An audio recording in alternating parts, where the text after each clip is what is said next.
Assalamu alaikum students. I hope you are doing good. Previously we have studied about logarithms. तो आज जो है हम स्टार्ट करेंगे अपना new chapter which is algebraic expressions. ठीक है, अच्छा जी।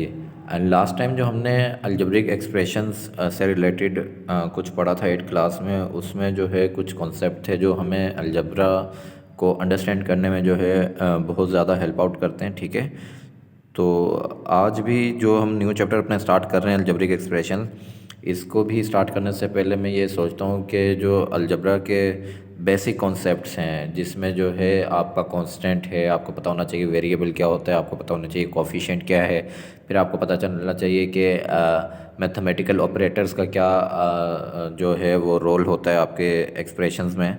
तो we really need to revise and review some concepts. तो उसके बाद जो है हम अपने जो है इस चैप्टर के जो बेसिक डेफिनेशंस हैं, बेसिक कॉन्सेप्ट्स हैं, उसको हम काफ़ी जो है आसानी से समझ लेंगे।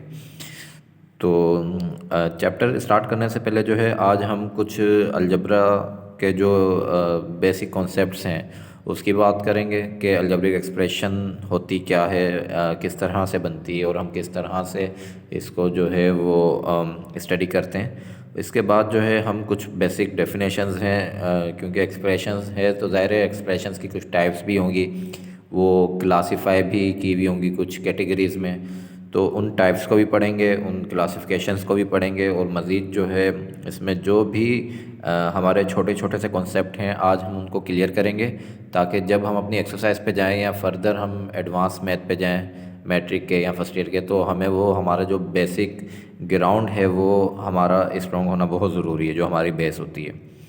तो इसको हम शुरू से समझते हैं। अच्छा, एक बात और, अगर कि आपको 8th क्लास का अलजबरा याद नहीं है तो इसमें कोई परेशान होने वाली बिल्कुल कोई बात नहीं है। हम बिल्कुल बेसिक से पढ़ेंगे, जैसे कि 6th क्लास का जो अलजबरा है हम बिल्कुल उस लेवल से जाके जो है अपने कॉन्सेप्ट को बनाएंगे, और जो है इसमें फिर आपको बहुत ज़्यादा हेल्पफुल होगी ये चीज़ मज़ीद इस एक्सरसाइज को सॉल्व करने के लिए। तो स्टार्ट करते हैं कि अलजेब्रिक एक्सप्रेशन होता क्या है। अच्छा, सबसे पहले मैंने आपको बोला आप कुछ भी पढ़ने से पहले जो है उसकी आपको हेडिंग जो आपकी होती है, उसकी डेफिनेशन, उसकी एक्सप्लेनेशन, उसका बेसिक कॉन्सेप्ट पता होना बहुत ज़रूरी है, क्योंकि इसके बाद ही जो है आप उसको कॉन्सेप्ट को अच्छे से क्लियर कर सकते हैं। सिंस ये आपका नाम ही जो है अलजेब्रिक एक्सप्रेशन है इस चैप्टर का, तो हमें पहले तो पता होना चाहिए अलजेब्रिक एक्सप्रेशन होता क्या है। ठीक है, अलजेब्रिक एक्सप्रेशन का मतलब कि अलजेब्रा का कोई भी सेंटेंस जो कुछ एक्सप्रेस कर रहा हो हमें। ठीक है, ये तो इसकी बेसिक मीनिंग हो गई। अच्छा, ये बनता किस तरह से, उसको जानने के लिए सबसे पहले कुछ बेसिक चीज़ें पढ़नी बहुत ज़रूरी हैं। हमारे पास एक चीज़ होती है कांस्टेंट। कांस्टेंट कांस्टेंट का मतलब फिक्स। ठीक है, यानी जो चीज़ चेंज ना हो। अच्छा, ये हो क्या सकता है, ये कोई नंबर हो सकता है 1 2 3 या 0 या 4, कुछ भी, कोई भी नंबर हो सकता है जो फिक्स हो। ठीक है, अच्छा, एक चीज़ होती है आपके पास वेरिएबल। अच्छा, वेरिएबल नाम से पता चल रहा है, वेरी मीन्स वेरी करना, यानी चेंज होना। टाइम के साथ जो चीज़ वेरी करे, जो चीज़ चेंज होती रहे, बढ़ती भी रहे, कम भी होती रहे, उसको हम वेरिएबल कहते हैं। ठीक है, अच्छा, वेरिएबल हम कुछ भी ले सकते हैं अपना। सपोज करते हैं एक्स को सपोज कर सकते हैं, वाई को कर सकते हैं, जेड को कर सकते हैं, ए को कर सकते हैं, बी को कर सकते हैं, सी को, किसी भी चीज़ को हम वेरिएबल सपोज कर सकते हैं जो वेरी कर रहा हो, अपनी वैल्यू बढ़ा भी रहा हो, कम भी कर रहा हो। ठीक है, अच्छा, तीसरी चीज़ हमारे पास होती है कोफिशिएंट। कोफिशिएंट को समझने के लिए सबसे पहले हमें समझना पड़ेगा कि हमारे पास टर्म क्या चीज़ होती है। एक चीज़ होती है हमारे पास टर्म। टर्म क्या चीज़ है, आपको दिया हुआ है 4x + 3y, तो ये पूरा एक टर्म है और ये पूरा एक टर्म है। तो अगर कोई मुझे बोले कि इस एक्सप्रेशन में कितनी टर्म है, तो मैं बोलूँगा टोटल 2 टर्म है। ठीक है, अच्छा, तो टर्म ये चीज़ होती है। अब एक टर्म को हम उठा लेते हैं, इस टर्म को हमने उठा लिया। ठीक है, अब इसमें मुझे बताना है कि कोफिशिएंट क्या चीज़ है। आप देखें जब भी मेरा वेरिएबल गिवन हो और वेरिएबल के साथ कोई भी नंबर गिवन हो तो वो मेरा कोफिशिएंट कहलाएगा। अच्छा, अब इसमें हमें कंफ्यूज नहीं होना कि कांस्टेंट भी आपने कहा था जनाब कोई नंबर है और कोफिशिएंट भी कोई नंबर है। तो इसका मतलब ये है कि अगर नंबर के साथ कोई वेरिएबल गिवन है तो उसको मैं कोफिशिएंट कहूँगा, और अगर खाली नंबर गिवन होता तो ये मेरा कांस्टेंट होता। तो यहाँ पे इस चीज़ को मैंने बहुत वाज़ेह करके आपको समझा दिए, ठीक है। अच्छा, अब बात करते हैं अलजेब्रिक एक्सप्रेशन होता क्या है। इससे पहले एक और छोटी सी चीज़ देख लेते हैं कि मैथमेटिकल ऑपरेटर्स क्या होते हैं।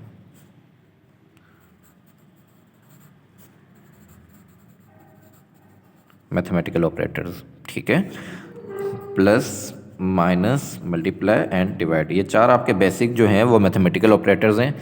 जब ये ऑपरेटर्स आपकी डिफरेंट टर्म्स के बीच में लगते हैं तो वो एक रिलेशनशिप बनाते हैं उन टर्म्स के बिटवीन, और उस रिलेशनशिप को हम कहते हैं एक्सप्रेशन, ठीक है। तो फॉर एग्जांपल आपके पास गिवन है 4x, यहाँ गिवन है 3y, यहाँ गिवन है 5, ठीक है। अच्छा, इनके दरमियान जो है आपने लगा दिया मैथमेटिकल ऑपरेटर्स, ठीक है, कोई भी लगा दिए, तो ये पूरी आपकी क्या बन गई, अलजेब्रिक एक्सप्रेशन, ठीक है। अच्छा, अब इसमें अगर कोई मुझे बोलता है जनाब मुझे बताएं वेरिएबल कौन से हैं, तो ये मेरे वेरिएबल हो गए दोनों, ठीक है, इसको मैं भी लिख देता हूँ।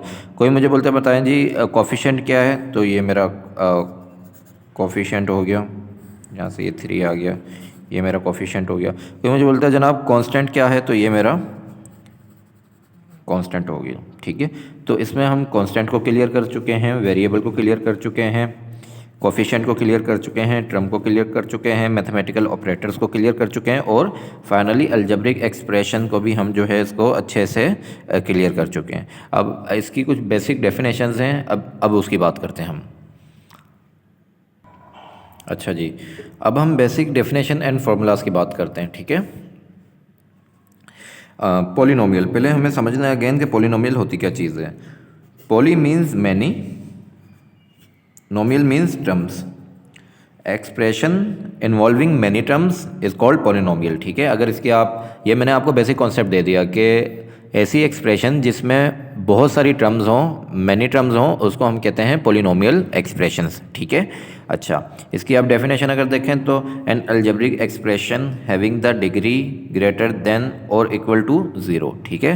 लेकिन इसका कॉन्सेप्ट मैंने जो आपको बताया है सिंपल, आप वही कॉन्सेप्ट को अपने माइंड में रखिएगा, बाकी ये इसकी बुक की एक डेफिनेशन है जो मैंने आपको लिख दी इधर। अच्छा जी, दूसरी चीज़ होती है रैशनल एक्सप्रेशन, ठीक है। रैशनल मीन्स, पहले अगेन मुझे ये समझना है रैशनल क्या होता है, ठीक है। एक्सप्रेशन तो एक सेंटेंस को कहते हैं जो अलजेब्रिक सेंटेंस होता है। रैशनल निकला है रेशो से, अगर आप इतना देखें तो ये लिखा हुआ है रेशो, ठीक है। और रेशो क्या होता है, किसी भी चीज़ का आपस में कोई भी रेशो, ठीक है। तो रैशनल एक्सप्रेशन मीन्स ऐसी एक्सप्रेशन जो रेशो के फॉर्म में गिवन हो, ठीक है। तो इसको हम देखते हैं कि बुक में क्या लिखा है। बुक में लिखा है an expression which can be written in the form of this means ratio. अच्छा, इसमें एक कंडीशन है कि ये जो आपका डिनोमिनेटर है this should not be equal to 0, ठीक है। तो ये आपकी रैशनल एक्सप्रेशन होगी। अगर ये 0 होता है तो मीन्स वो इन्फिनिटी पे चला जाएगा, और इन्फिनिटी वाली चीज़ जो है आपकी रैशनल हो नहीं सकती। अच्छा, इसके जो है अगेंस्ट एक चीज़ होती है मेरी इर्रेशनल। इर्रेशनल एक्सप्रेशन मीन्स यानी जो रेशो में ना हो, ठीक है।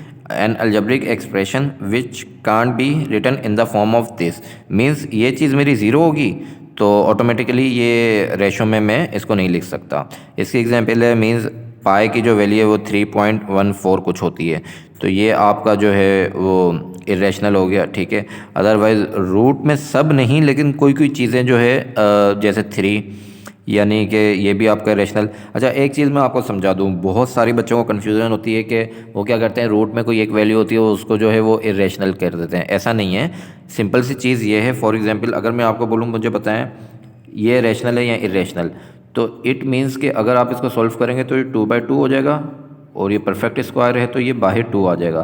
तो देखें ये तो मेरा रेशनल हो गया, तो फिर देखने में इरेशनल कैसे है। अच्छा, फॉर एग्जांपल ये है, ये मैं जब कैलकुलेट करूँगा तो पॉइंट्स में कुछ आंसर आ रहा होगा। तो इन शॉर्ट ये कि जब भी आप देखें परफेक्ट स्क्वायर आ रहा है किसी भी चीज़ का, चाहे वो अंडर रूट के अंदर ही क्यों ना हो, तो आपको पता है कि स्क्वायर स्क्वायर रूट से कट जाएगा और जो है वो एक मेरा होल नंबर बन जाएगा, तो वो मेरा रेशनल कहलाएगा, ठीक है। लेकिन इन केस अगर रूट हो और परफेक्ट स्क्वायर ना हो नंबर, तो वो आपका फिर इरेशनल कहलाएगा, ठीक है। ये बहुत सी मिस्टेक करते हैं बच्चे इसमें, लेकिन ये बड़ा बेसिक सा कॉन्सेप्ट है, इसको काइंडली आप जो है माइंड में रखिएगा। अच्छा, बाकी कुछ वैल्यूज़ थी जैसे पाई की थी, तो वो मैंने आपको बता दिया कि वो इरेशनल होती हैं। अच्छा, अब बात करते हैं कि पॉलिनोमियल की कितनी टाइप्स हैं, ठीक है। पॉलिनोमियल को हमने जो है क्लासीफाई किया है 3 कैटेगरी में, ठीक है। Monomial, binomial and trinomial. ये नाम से ही वाज़ा है, मोनो मीन्स 1, ठीक है। तो a polynomial consisting only 1 term is called monomial, ठीक है। अच्छा, बायनोमियल, बायनोमियल मीन्स 2, ठीक है। A polynomial consisting of 2 terms is called binomial. अच्छा जी, ट्राइनोमियल क्या होता है? Trinomial means 3। तो जो भी ऐसी एक्सप्रेशन जिसमें आपकी 3 टर्म्स इन्वॉल्विंग हो, वो आपकी ट्राइनोमियल होगा। ये बुक की डेफिनेशन हो गई, और जो है बेसिक कॉन्सेप्ट मैंने आपका वैसे ही क्लियर कर दिया। तो आज की क्लास में हम यहाँ तक रखते हैं, ठीक है। नेक्स्ट क्लास में फिर जो है हम अपने लेक्चर को कंटिन्यू करेंगे।